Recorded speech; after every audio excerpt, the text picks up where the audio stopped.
Hello, everybody, ladies and gentlemen, and welcome to the Understanding Future Technology stream here at Cyber UK 2021. And we have an extra special panel for you today entitled How Can AI and ML, that is artificial intelligence and machine learning, be used to improve cybersecurity? So we have a wonderful panel of experts here today. So going around the room, we have Rob Domain, CEO of E2E Assure. We have Lee Harris, IBM MSSP and Cloud Pak for Security Sales Leader for EMEA.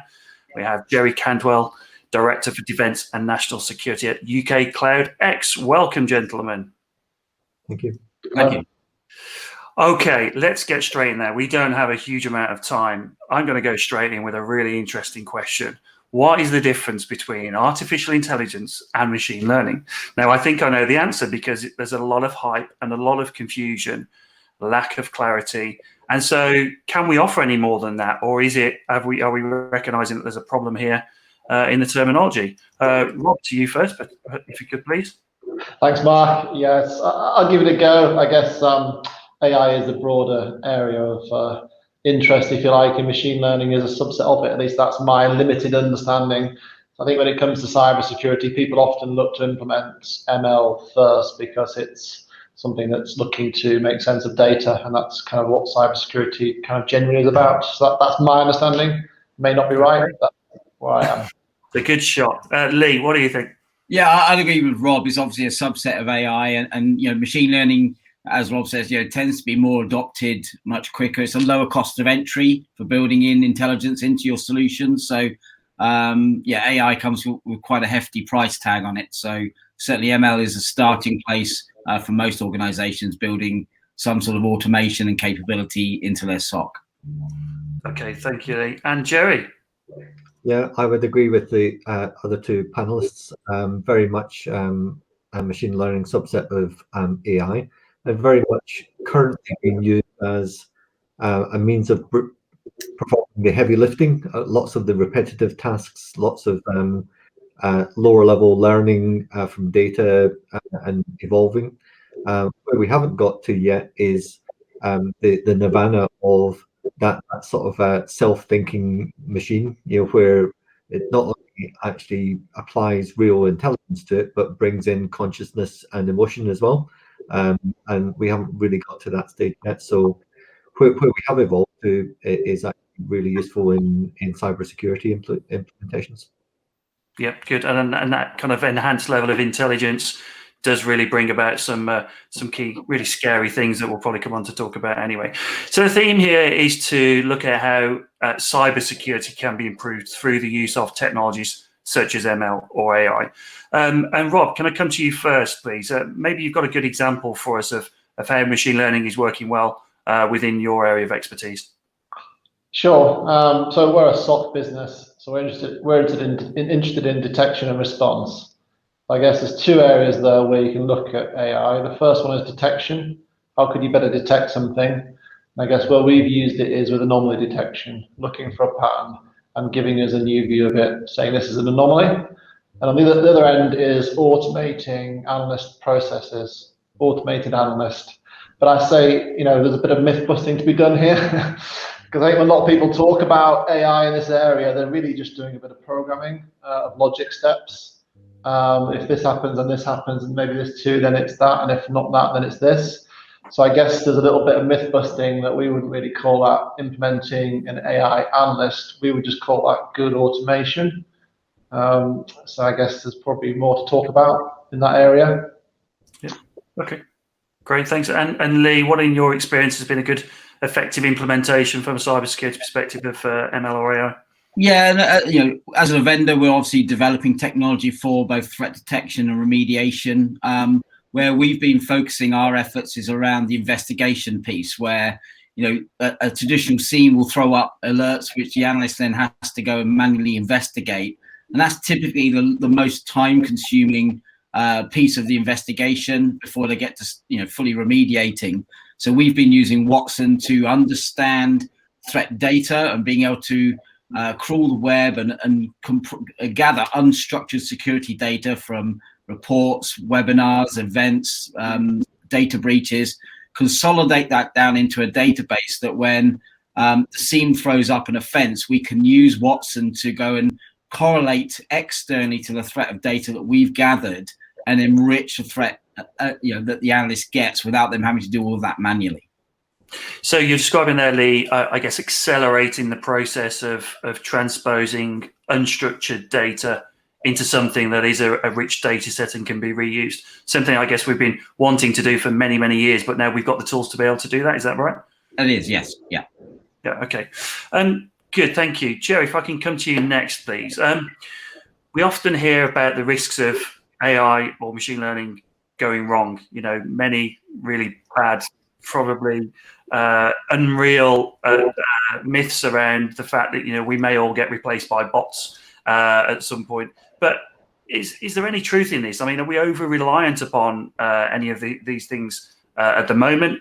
And what should we really be concerned about?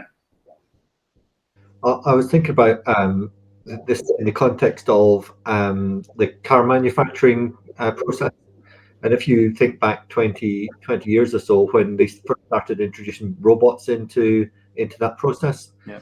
The robots were used for routine processes. They were used for things that actually required a lot of heavy lifting, physical lifting. And as the robots matured, they actually got to do more and more of the process, but there was still an element that you actually needed human skill to carry out. And you could see that sort of maturity then changing the balance between robots and humans. And I think the same would be true of machine learning in cybersecurity, that you will eventually get to a point where machine learning is improving and maturing to a stage that actually a lot of the grind is taken out of the process. But there's probably still an element that you would still want a Mark I eyeball or a human in that process. And I think the second aspect of it is that difference between cyber defense and offensive cyber. With cyber defense, you can actually automate a great deal, and the risk of something going wrong might be less. Whereas if you're looking at offensive cyber, where you're looking at sort of affecting someone else's critical national infrastructure or denial of service or those sorts of things, those are the things that you probably want more human control of and more human thinking of the consequences. And so I think some aspects of cybersecurity will mature or change at different rates of its usage of machine learning. Okay, I'm a firm believer that you can't automate what you don't understand. And when I say you, I mean we, as in humans. And so, Rob, I mean, if we don't design something that's inherently supposed to make our lives easier, what could possibly go wrong? I mean, maybe picking up the point that Jerry made about attackers versus defenders. Yeah, there's plenty of, I guess, I would call real challenges when it comes to cyber defense because there's so many humans involved. So if you're a robot in a factory, your factory is a very controlled environment. Your tasks have parameters that are acceptable and aren't acceptable. They can easily be automated, but you pop cybersecurity in that context, and the factory's on fire and it's exploding, and people are doing random things because we're all humans. So I wonder how many AI security tools have suddenly realized we're all working from home due to COVID and have relearned the normal good state of the good world to know what's now bad. Has that really happened? So I guess my point here is that it's so easy, surely, to trick machines. Firstly, because by accident, by humans just being random and doing strange things. But secondly, if attackers know we're using machine learning, then can't they retrain it to their advantage over time? Or can't they use it like the modern distraction technique? So you used to have a DDoS attack, so you could go and break a password or whatever. Meanwhile, you were doing some phishing. But these days, maybe you're trying to trick the machine learning. Maybe that's a new field of cyber attack, Jerry, as you were saying. Maybe that's the bad guys kind of want offensive AI to be causing or to be tricked and to cause carnage. But I think humans are quite good at causing carnage without any trickery. I mean, it goes by design. I mean, we create these capabilities, we create software and tools, and we expect weaknesses within them. So surely we need to expect weaknesses in the future algorithms that we create. Lee, what do you think about that? Yeah, I mean, we've experienced that ourselves with the ability we started off with Watson was to when a threat was recognized, take indicators of concern or compromise like IP addresses, file hashes, URLs, that sort of thing that were brought in by the attacker, use Watson to go and enrich that. And I guess the average threat identified by, say, QRadar was probably 20 to 30 IOCs in that attack. Watson would go out and come back and say, yes, I found another 129 IOCs that are related to this. Now, the idea originally was to make the investigation faster, but actually what we're now giving is the analyst even more information that they've got to consume. Now, Watson's got capability in recognizing the most offensive parts of that, but it can almost swamp the analyst again with I'm now giving you too much information. So we're looking at how we prioritize threats coming in to adapt to that. So we're not swamping the analysts. We are really helping them expedite that particular threat at that particular time. What it makes me think about particularly what you said there, Robert, and Lee, about the fail safes that we need to design into this future technology. I think the ethics and the regulation, I think that's a 2-hour conversation just to scratch the surface on that anyway. But what from your perspective, Jay, what do you think that the fail safes need to be in order to ensure that we don't lose trust in this future technology that we've got? Again, it's a bit like Rob was saying about some of the DDoS attacks and things like that. So if you imagine what happens when you discover ransomware, one of the first activities that someone wants to do is to unplug the network, because that way you can contain it getting any worse, or at least any more infections coming through. And there's something equivalent to in machine learning that says, how do you notice that your machine learning algorithm is getting out of control, or it's been fed the wrong type of information? So there's almost like machine learning on machine learning, something monitoring the core, how it's performing, and always having some sort of set of indicators or parameters that allows a human to spot when something is actually spiraling, being able to put some intervention in place to stop it from getting any worse. And as Rob said earlier, start to retrain that algorithm back into a new normal.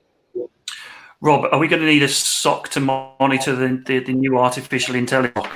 Yeah, to keep an eye on it and to make sure it's not doing something unexpected, because it's a really good question though. How do you know when it's not doing what you think it's doing? How do you do that? How do you know when the algorithm has learned something that it shouldn't have? Who monitors that, and how do you monitor it? I guess that's not clear to me in this space. And then I guess the point that Lee makes is that it can make lots of false positives, lots of noise that can waste time. So it can be a distraction machine as well. I've often heard that term previously. It's creating a lot of distraction. It's not really helping narrowing down the field. It's actually creating more and more targets. So I think, we've got to find a way of understanding when it's not operating correctly, haven't we? And checks and balances. And I think, Jerry, your sort of point was around when it goes too far and maybe it imposes it breaches a human right or does something, possibly presents some data that it shouldn't to an analyst or something like that. Who knows where it managed to dig its way into. So I think there's an ethical sort of boundary as well, particularly when people are protecting, data, health data, personal data and things like that, with algorithms analyzing data. Where do we stop them, and how do we keep control of it?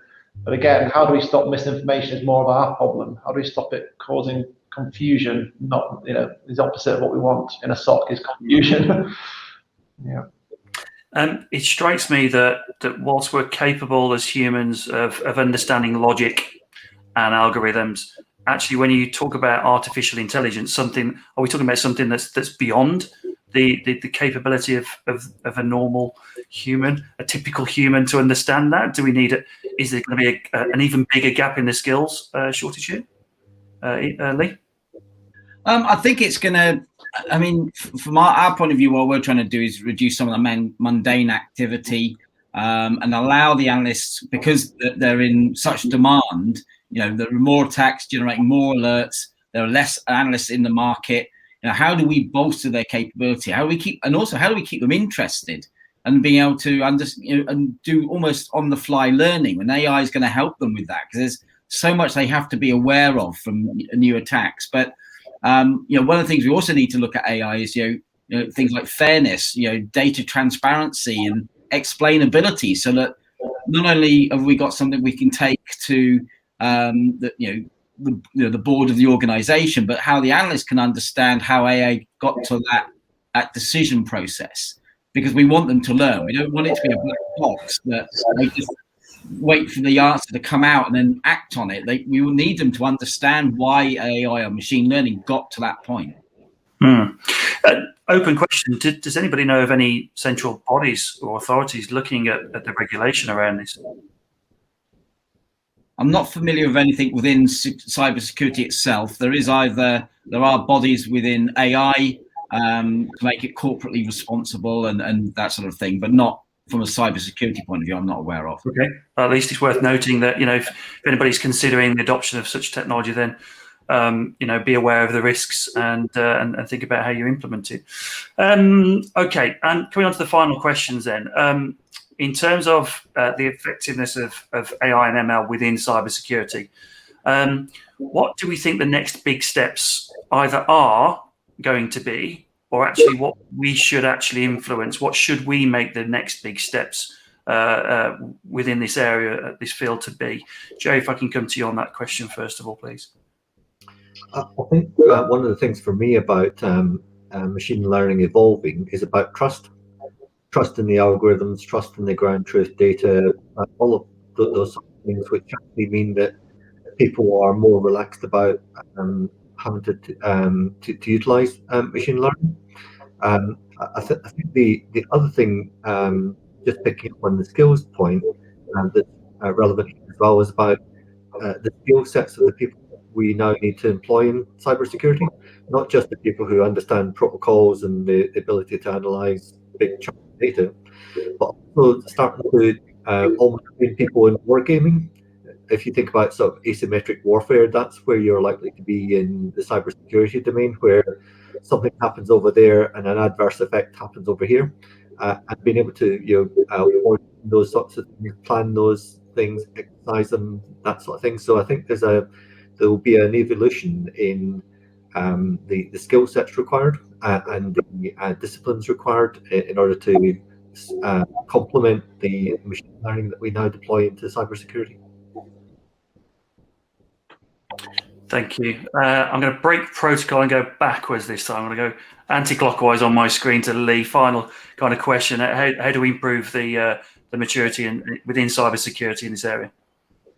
I'd like to see AI move to more of a counterintelligence capability, where we're actually, monitoring these large malicious groups and being able to maybe predict where their next targets are going to be. I think that would be really useful to organizations. If we can self-protect ourselves, it's better than being attacked and then react to it. So I'd like to see AI go more in that area, and then work alongside the analysts to maybe provide more automations into reporting on those risks to maybe your risk and compliance team much faster. Gathering intelligence about the attack and taking some of that automation away from the manual duties of the analyst.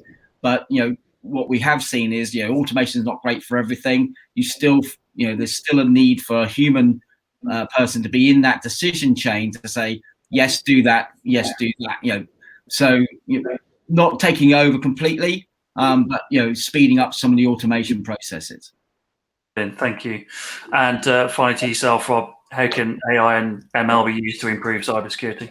Sure, I think there's good evidence that it does, and it is doing in things like large-scale data analysis. So global cloud-based EDRs, AV providers, looking for patterns, not just anomalies, but emerging patterns of activity, and then looking for the new threats in that way at a big scale. That's definitely where we should keep investing, in my view. That works well. In security operations, you have loads of data, anything that can help analyze and look for trends and compare things and present new problems. But first, we've got to solve the operational sort of monkey in the room, which is too much noise So really, automation needs to happen first. To get automation right in your operation, so take your processes, whatever it is, we're a SOC, so it's about automating analysis, automating that, get that done, and then add your AI and your machine learning to enhance the operation, rather than going, I'll tell you what, let's not do it all properly, don't worry about process, let's just put some AI and hope that it gets it right. So I would say that first, get the operation running effectively by automation, and then add AI to help in the gaps, not kind of expect that this is the magic bullet that some people may think it is. Yeah, excellent. Completely agree with that. So in summary, artificial intelligence will have its place, but at the moment, let's focus on heavy lifting, automation, making sure that our operations are capable of defending against the attackers. Gentlemen, thanks ever so much. I know we've only scratched the surface, fairly short session.